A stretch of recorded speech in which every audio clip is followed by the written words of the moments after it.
Même si la Chine descend sous la barre symbolique pour elle des 10% de croissance, elle est pour le moment épargnée par la crise financière. Ces banques n'ont pas investi massivement sur les marchés étrangers et les exportations sont en hausse constante depuis des années. Néanmoins, certains secteurs commencent à être sévèrement touchés, comme celui des jouets où la concurrence est très rude. À Yiwu, le reportage de nos correspondants Pascal Golomer et Sylvain Giaume. Yiwu, en Chine, tout le monde connaît, car la ville abrite le plus grand marché au monde réservé aux grossistes. 2,5 millions de mètres carrés, des centaines de milliers d'articles différents fabriqués dans les régions environnantes. Gadgets, bijoux fantaisie, ustensiles en tout genre et pour tous les goûts, les acheteurs sont en majorité étrangers. Mais ces derniers temps, ils sont un peu moins nombreux que par le passé, les Américains en particulier. L'activité s'est ralentie. Combien de temps cela va durer? Ça, on ne sait pas. Tout le monde dit que c'est à cause de la crise. On le voit bien à la télé. Tous les jours, ils parlent de tsunami financier.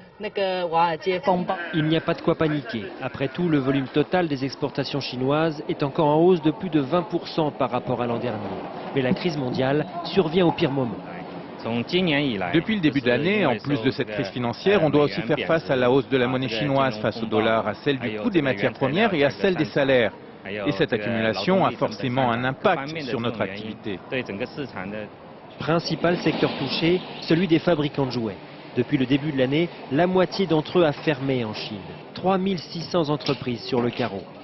Dans la banlieue de Yiwu, M. Zhao, lui, reste confiant. Il exporte 5 à 6 millions de peluches par an dans le monde entier. Et pour l'instant, il résiste en innovant, en jouant sur la qualité. Mais pour combien de temps? Nous sommes moins touchés que d'autres parce que nous avons des clients fidèles depuis 10 ans. Aujourd'hui, ils hésitent à commander. On sent que l'année prochaine va être difficile, mais on est prêt à se battre. Ce n'est pas encore la crise, loin de là. Mais si la récession se confirme en Europe et aux États-Unis, elle aura forcément un impact sur les villes tournées vers l'exportation, comme ici à Yiwu. Le gouvernement répète sans cesse que le salut viendra des Chinois eux-mêmes s'ils consomment toujours davantage. Facile à dire, impossible à décréter. À Rome.